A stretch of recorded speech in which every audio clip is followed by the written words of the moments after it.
364 abortions are committed daily in California.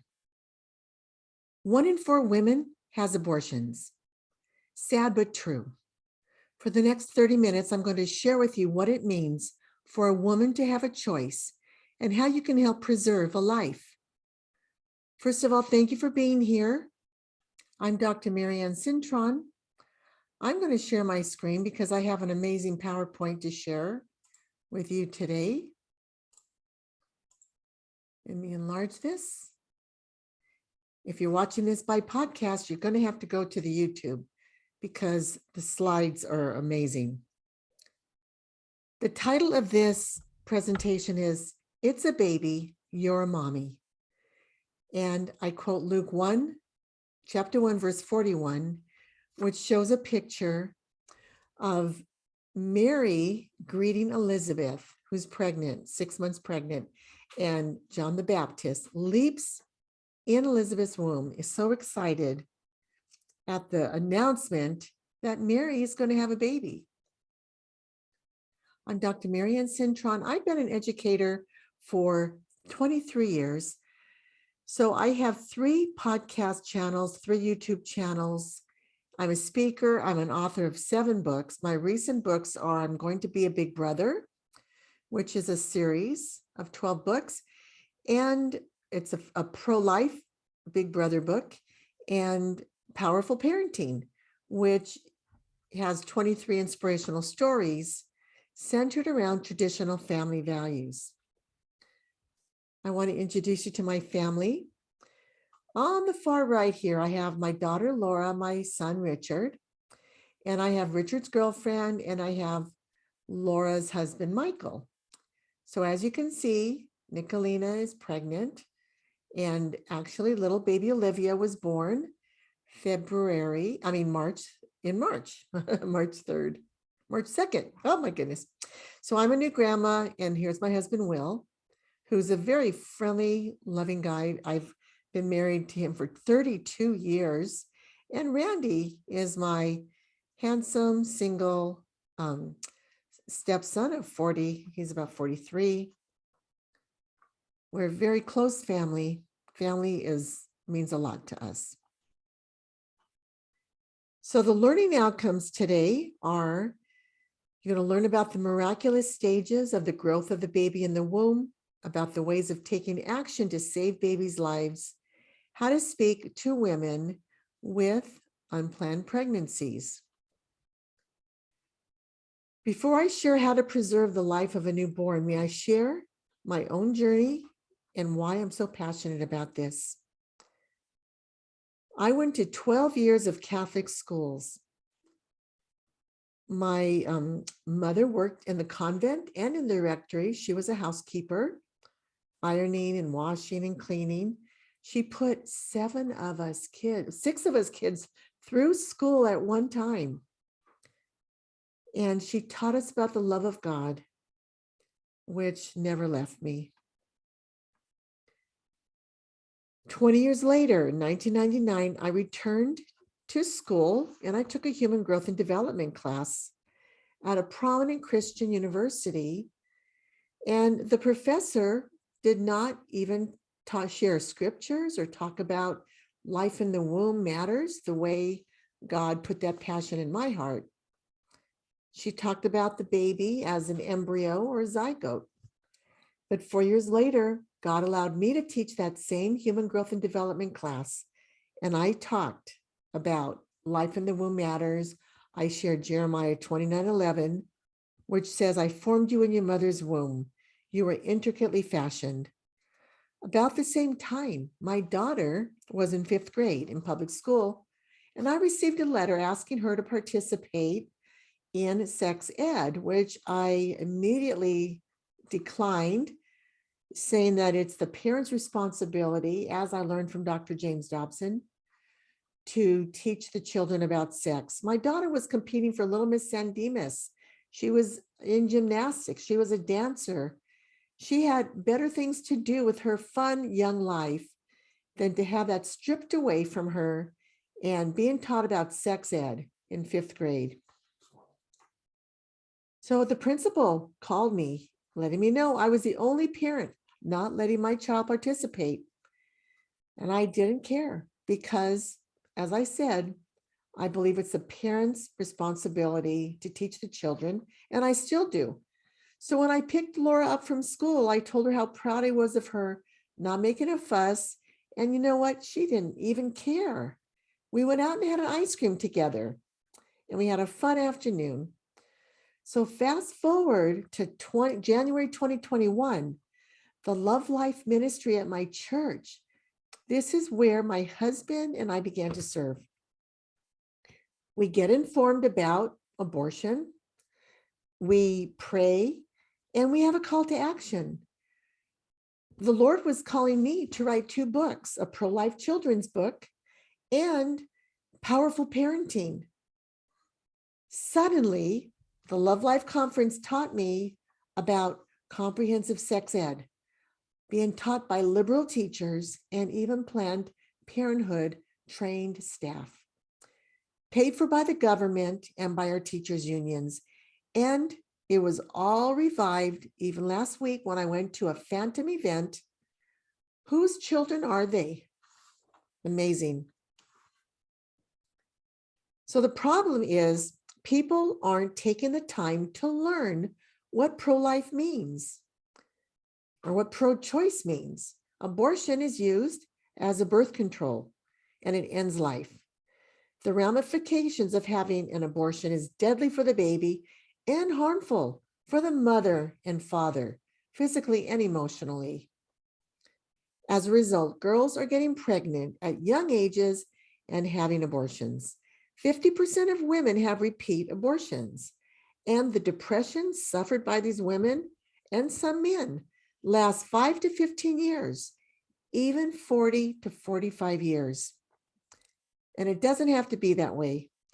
So today, I have information I'm going to share with you to educate and mobilize you on what part you can play to keep babies alive.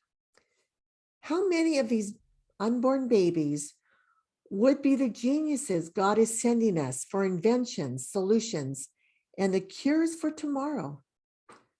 I use the acronym SCAM because lies are being told and our young moms and dads, to our young moms and dads and families. S stands for sex. God created sex and he created life in the womb. He intended sex to be inside of a marriage. Being told that life formed in the womb is only a blob of cells and easy to flush away is a lie from the pit of hell. As I grew, I wasn't exposed to sex until high school. Yet the pressure for some girls to say yes to sex is very strong. Their hormones, drinking, which removes inhibitions, and failing to obey their parents all come into play. Still, pro-life values must be taught in the home because they're not taught in public schools. Train up a child in the way they should go. When they are old, they will not depart from it, is what the scriptures say. As parents, we really try not to fail, but let's not fail to try. For decades now, the science of sonogram shows the baby is alive. 70% of women who see a sonogram of their baby will keep their baby. Planned Parenthood takes sonograms to determine what kind of abortion they're going to give the mother. They don't show the sonograms to the mothers. Sonograms reveal that the heart starts beating at 2.5 weeks. Brain waves are detected at 6 weeks. Every organ is forming at 8 weeks.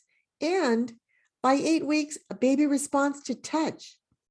Have you ever seen the picture of a surgeon who is operating on a baby and the baby in utero grabs the baby's hand?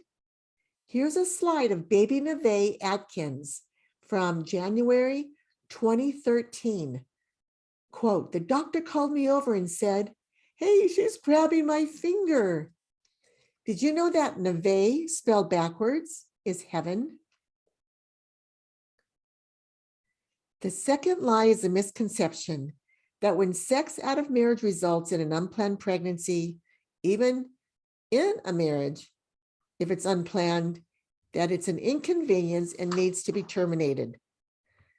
God said to Jeremiah in chapter 1, verse 5, before I formed you in the womb, I knew you. And before you were born, I set you apart. I appointed you. God had a purpose for Jeremiah, and he does for every baby.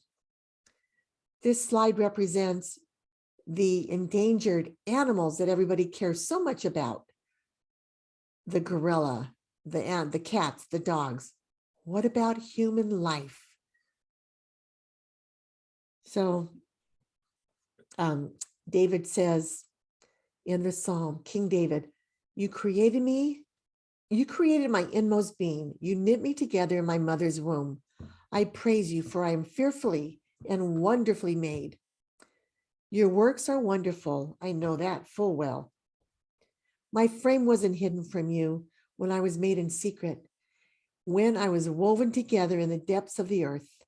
Your eyes saw my unformed body. All the days ordained for me were written in your book before one of them came to be. This can't be changed by our laws, people. It's a heart issue. People need to believe their Bibles, and they need to believe what God says about life. Conception marks the beginning of life. Mom's DNA merges with dad's DNA, and bam, baby. The baby has unique DNA. So, what's keeping people convinced that this is their choice? Lack of information, stubbornness, and fear. Unwed moms feel humiliation, fear that the baby's going to change their lives and interfere with their career goals. Selfish, right? They fear the cost, the inconvenience, and they don't want to let their families down, so they do this in secret. Fear is shared by parents and families. I should say fear and shame are shared by parents and families, and this shouldn't be so. 60% of women coerced to get abortions are coerced by their family members. But there's help for women and men, help with baby showers and food and clothing and even shelter. Imagine that just by praying in front of a Planned Parenthood abortion clinic, 70% of the women will turn away just because they see people outside who care. Last year, 125 babies were saved locally just because people prayed. They stood outside of Planned Parenthood and they spoke to the moms to keep their babies. 364 daily abortions are committed in California. And 17,000 weekly across the United States. That's 1 million a year. 40 to 50 abortions are scheduled in my local community of Pomona weekly. So if you support a woman's choice, do you know what her choice is? It requires a tool to suck the baby out. It requires a tool to sever the limbs, to suck the baby out. A tool crushes the baby's head so that the baby can be extracted. Babies care. Some babies are being aborted at birth. A hanger is used to puncture the brain. Scissors will be used to cut the back of their neck to kill the baby. And some abortion failures, the babies are left on the table to die. I have a black friend who told me that she's had multiple abortions, and she said that she saw the same women there time after time. She said they get you in quickly and they usher you out quickly, and it's very impersonal. So Planned Parenthood is not understood. People may not realize that Margaret Sanger started Planned Parenthood with the intention of exterminating the Black population. It's an abortion mill. Abortion doctors are rich. An amazing Black pastor, John Amachukwa, spoke at the Love Life conference at my church. He calls this a genocide on Black babies in his message, Erased. Now, here are some choices that you should have. You want to go to the beach or the mountains? Do you want to buy a dog or a cat? You want a hamburger or a salad? That's where choices belong. A stands for abortion. There's a misconception that legalizing them makes them safe. Abortions are not safe, and they're not cheap. The same company who created the poison to kill the Jews in the concentration camps is creating the morning after pill. There are two pills. One starves the baby, and then the second pill expels the baby from the mom when she's alone at home or in a hotel. There's a new movie you can watch called Unplanned, and it reveals what the mom goes through who takes the morning after pill. It's the story of a gal who used to work for Planned Parenthood, and she realized the harm they were doing and the harm she was doing, and she repented and came to the Lord. In 1973, Roe versus Wade legalized abortion up to birth. Pro-life marches began way back then. There have been 13 million abortions in California since Roe versus Wade. So we're near the 50th anniversary of Roe versus Wade, and we're praying that it's overturned. Our California Governor Newsom has a backup plan to make California a sanctuary state for abortions so that we can pay for the abortions of women all around the world who come here. And again, it's really a matter of heart. It's not something that needs to be legal. People, do you know Jesus? Do you know how he feels about abortion? These facts matter to a mom, to your daughter, to your sister and your friend, that 1 in 4 mothers can't bear children again, that these moms are more than twice as likely to commit suicide, actually 2.6 times more likely. 60% have suicidal thoughts, and 94% suffer with emotional trauma, which leads to abuse. Moms are depressed for 5 to 15 years, sometimes 40 to 45 years. And don't forget the dads, they suffer as well. Christians are not exempt from the temptations to terminate unplanned pregnancies. 64% of women who have abortions profess to be Christians. Now, God has grace and he forgives people who have abortions. And it's understood by Christians that aborted babies will be alive as young children in heaven, and they'll greet you if you've had an abortion and you know the Lord Jesus. So give your baby a name, repent for your sin, and accept Jesus, and you will be united with your baby. 1/5 of the abortions in the nation are in California, and there are 80 clinics for abortion in California. So M stands for money. I don't know if this is very depressing, isn't it? Wait till you hear this. On the slide, I have several scriptures. I'm going to read you what they are. We have Exodus 23, verse 7, Leviticus 18, verse 21, Leviticus 20, verse 3, Joshua chapter 1, verse 8, Psalm 139, verses 13 through 16, Jeremiah 29, verse 11, Jeremiah 5, verses 28 to 30, and Luke 1, verses 42 to 44. Planned Parenthood makes their money on abortions funded by our government and by teachers' unions. Many banks donate to Planned Parenthood. Ask your own bank if they donate. The Bible talks about sacrificing their babies to Moloch. It is abhorrent to God. In Leviticus 18, verse 21, he says, "And thou shalt not let any of your seed pass through the fire to Moloch, neither shalt thou profane the name of God. I am the Lord." Secondly, billions of dollars are spent on comprehensive sex ed, desensitizing our kids to sex, and of course, abortion. Comprehensive sex education is not teaching our kids about the reproductive system. Remember the story about the sex ed class they wanted my daughter to attend over 15 years ago? Well, now comprehensive sex education is being taught to kindergartners through 6th grade and through high school. Kids are being given cartoons in books to look at 2 adults having naked sex and 4th grade boy having an orgasm as he watches a video game. 4th and 5th grade boys and girls are in a room together, handed condoms to run into another room, put the condom on a dildo, and return to their class. They create the sex games so the kids are desensitized to the seriousness and the beauty that God designed sex to be for.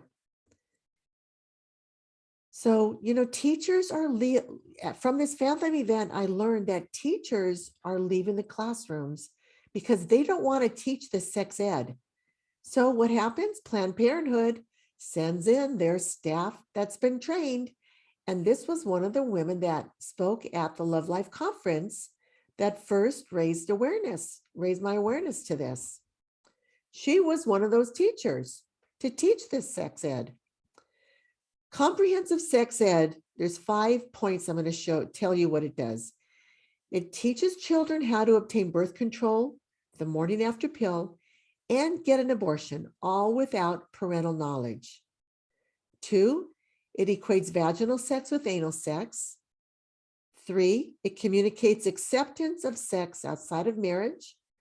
4, it mandates comprehensive sexual education in middle and high school, but it can be taught in all grades.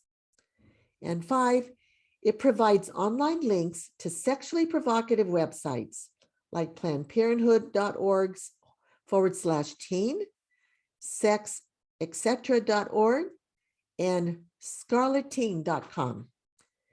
This subjects children to the supplemental materials that are called It's Perfectly Normal, quote unquote, which is a graphic book illustrating the nude males and females.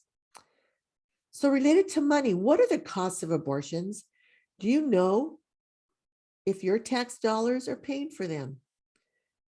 An abortion pill for the baby that's 5 to 10 weeks old costs $350 to $600. It stops the nourishment to the baby and kills it. And then the second pill starts the contractions to expel the baby. The suction method for babies 5 weeks to 14 weeks costs $320 to $600. This sucks and rips the fragile baby parts, removing them through a tube. Then dilation and evacuation for babies 15 to 24 weeks, $500 to $2,000. This dismembers the baby parts, removing limb by limb. The skull is crushed and removed. I learned this at the Love Life conference. The 3rd trimester abortion, 25 weeks to birth, costs $4,000 to $15,000. Here, an injection of digoxin is given into the mother's abdomen and into the baby's heart, painfully giving that baby a heart attack. The mother is dilated and the baby is delivered dead 2 to 4 days later. A retired abortion doctor was at this conference. His name was Anthony Levitano. And he told us at the conference that he was paid $2,000 per abortion, which took 15 minutes each.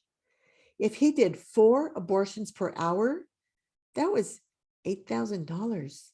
If he worked 5 hours, that's $45,000 in 5 hours.